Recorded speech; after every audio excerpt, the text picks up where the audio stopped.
Listen to this. Obviously, talent is here, but we've just got to finish and go be aggressive the same way they did. I don't want to sit back and just watch other people build, and we stay the same. So we definitely need some call to action. Now, the Cowboys haven't made big offseason splashes recently. Look at this. This surprised me. Their biggest free agent signing over the last 5 seasons, guys, was Gerald McCoy's 3-year, $18 million deal in 2020. Otherwise, their largest deals were for 1 year, worth less than $5 million. The biggest trade they've made in that span was for wide receiver Brandon Cooks, who has averaged 36 receiving yards per game in his 2 seasons with the team. So, with all of that, Mina, what should be the Cowboys' biggest priority in the offseason? Yeah, in the past, the Cowboys' approach has just been to pay their own, but pay them too late. I would not make that mistake with Micah Parsons. First, you got to restructure Dak Prescott's contract. That obviously $90 million cap hit isn't going to stick around. And then with that flexibility you gain, you sign Micah Parsons to the biggest deal that any edge rusher has ever signed. Now, I do think that, to his point, they need to be active in finding a receiver. Obviously, they need to get better running the football and stopping the run. I imagine that'll be a priority in the draft. But priority number 1 is number 11, who is one of the 3 best defensive players in the NFL, in my estimation. Yeah, and a lot of people, Mina, would tell you that the Eagles are one of the teams that really knows how to press the advantage on going to their star players early for contract extensions. And obviously the Cowboys have not done that. So Micah Parsons, getting him under contract long-term is a priority. In terms of their own free agents to re-sign, nothing gigantic. Jordan Lewis, a cornerback, Oso Digizua, a couple of guys that they might look to re-sign. But of course, they're on defense and they have a new defensive coordinator. So we'll see how that all shakes out. But the Cowboys, in terms of free agency, I think the sense I get is that they've heard what people have said, that they probably believe there's a happy medium somewhere between going nuts in free agency, which they don't believe is the right way to build a roster, and doing pretty much nothing, which is what they did last year. So I do think you'll see them go out, maybe add to the offensive and defensive lines, and definitely add another wide receiver. Some advice, too. You can't say in the offseason we're all in. Because you said that last year. You send a message to the entire fan base. Say whatever you want. And then you're not all in. So that's one thing. Don't set up the fan base by, hey, we're all in. You get everybody excited, and then you don't do anything of relevance. Yeah, I think the big thing is, we talked about being nuts. Being nuts or going nuts would be not paying Micah Parsons first, not getting that deal done. I agree with Mina wholeheartedly. He's not only the leader on the field, but off the field, he's a guy that's championed the Dallas Cowboys every opportunity he gets a chance to speak. And then I think you go out and you try to talk to John Lynch about acquiring Deebo Samuel, talking to him, will you be in shape?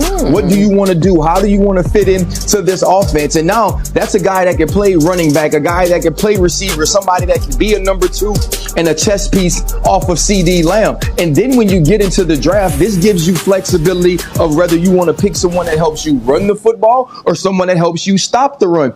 For years, Mina and I, Marcus, Dan, we've talked about the fact that they can't stop the run. Not built well at linebacker, not built well in the middle of that defense from a defensive tackle perspective, even though you addressed it a couple of years ago in the draft. So if you go get Deebo Samuel, now you build your offense around Dak, and CD Lamb, and maybe you can find a way to stop the run in the middle of the field defensively early in the draft. Another conversation, too, in this division. It's always been the Cowboys and somebody else, right? Especially the last decade. Now it's the Eagles and Commanders.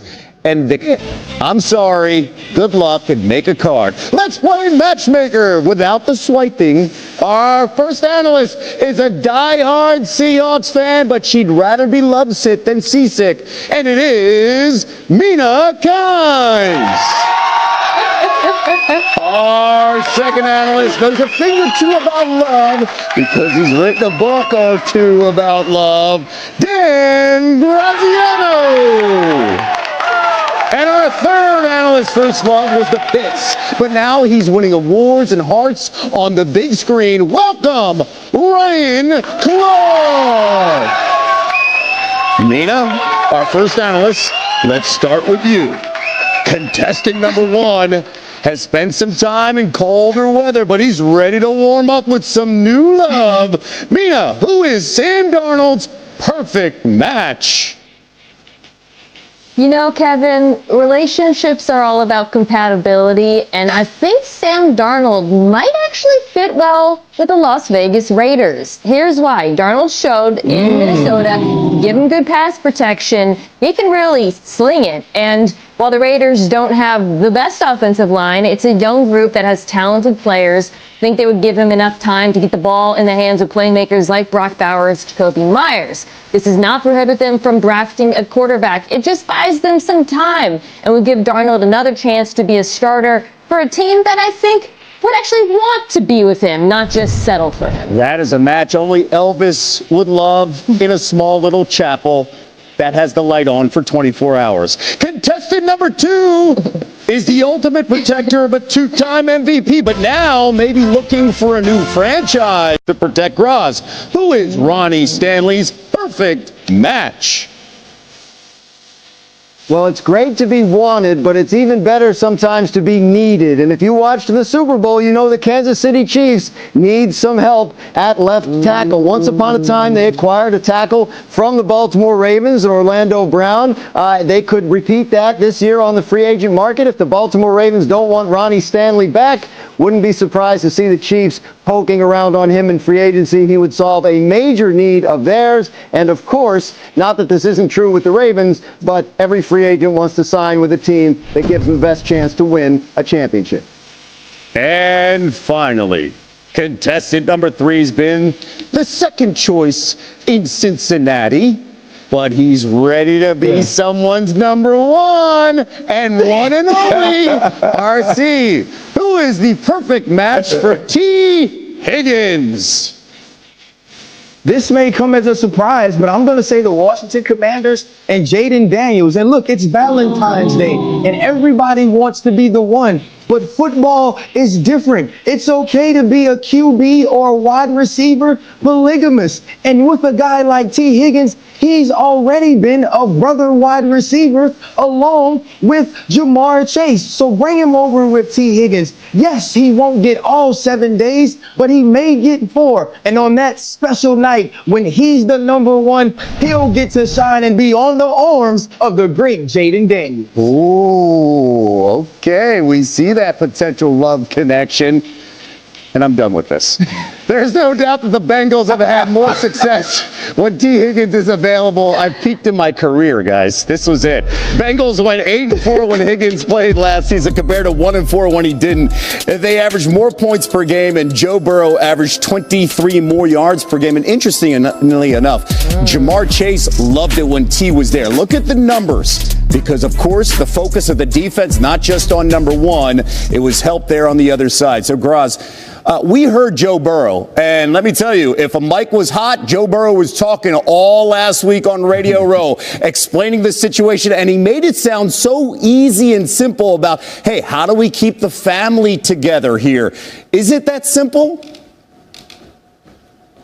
Well, no, obviously, no, it's not that simple, and there's a couple of reasons why. One, what is Joe Burrow actually talking about in terms of his willingness to work with his own contract? Is he willing to give back money the way Aaron Rodgers did when he got to the Jets? Or is he just talking about kicking the can down the road in terms of cash and cap? So that has yet to be answered. But regardless of that, the biggest obstacle the Cincinnati Bengals face in signing any free agent ever is their preferred contract structure. They insist on a contract structure that they do not guarantee any money beyond the first year.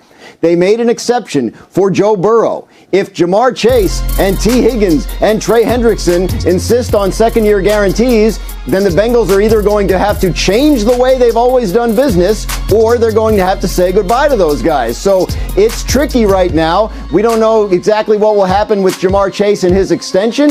T. Higgins can be franchised again. It would cost about $26 million. Not ridiculous, but also maybe not something they want to do in light of all their other needs. So no, Kevin, not that simple. Bengals are in for a tricky offseason. Well, first I'll say I love Joe Burrow putting pressure on the franchise to rethink the way they structure contracts, as Dan talked about. He brought up the example of the Philadelphia Eagles, who seem to be able to afford everyone in large part because they put a lot of cash up front, big signing bonuses, particularly with some of these guys that they've signed on offense. That's great. And I do think if the Bengals did that, they could retain more of their free agents. The problem for them, though, is unlike the Philadelphia Eagles, they have drafted extremely poorly on defense. This is part of the reason why the Eagles are able to spend so much on offense, is that they hit on so many picks on defense. The Bengals, unfortunately, have not. And then the other issue with Higgins in particular, RC can speak to this as well, he is so far and away the gem of free agency, the receiver that many teams will want, that even if they restructure Burrow's contract and give big signing bonuses and could afford him, they might still get priced out because he's in so much demand and other teams are willing to break the bank. So it's not impossible, but I do think it would be difficult. Mina, that's exactly what I talked about yesterday, is that you can have these heavy contracts offensively when you're Philadelphia because of the young talent on the defensive side of the ball that you've had yet to pay. They don't have that in Cincinnati. Also, with Al Golden now becoming the defensive coordinator, you're going to try to find ways to make this defense better. And maybe this is an opportunity where you go to Joe Burrow and you say, look, you had an historic season. We watched Jamar and T. Higgins dominate, but we still didn't make it to the playoffs because we couldn't get stops. And so now you're going to have to earn that contract. You're going to have to show us that you're worth it without having a 1A and a 1B wide receiver. And to the other point that Mina made is this. Yes, you can sign A.J. Brown and you can sign Devontae Smith because you're talking about a guy who's the third highest paid wide receiver in A.J. Brown and someone who is farther down the list in Devontae Smith. With Jamar Chase and T. Higgins, you could possibly be talking about the number one paid wide receiver by a large amount in Chase and the number 2 or 3 guy in T. Higgins. Yeah, and no matter how many points you put up, you still got to stop somebody. Keep in mind the Bengals had 4 losses this season when they scored 30 points or more. Tied for the most in NFL history. Keep in mind, if they would have made the playoffs, that MVP could have been Joe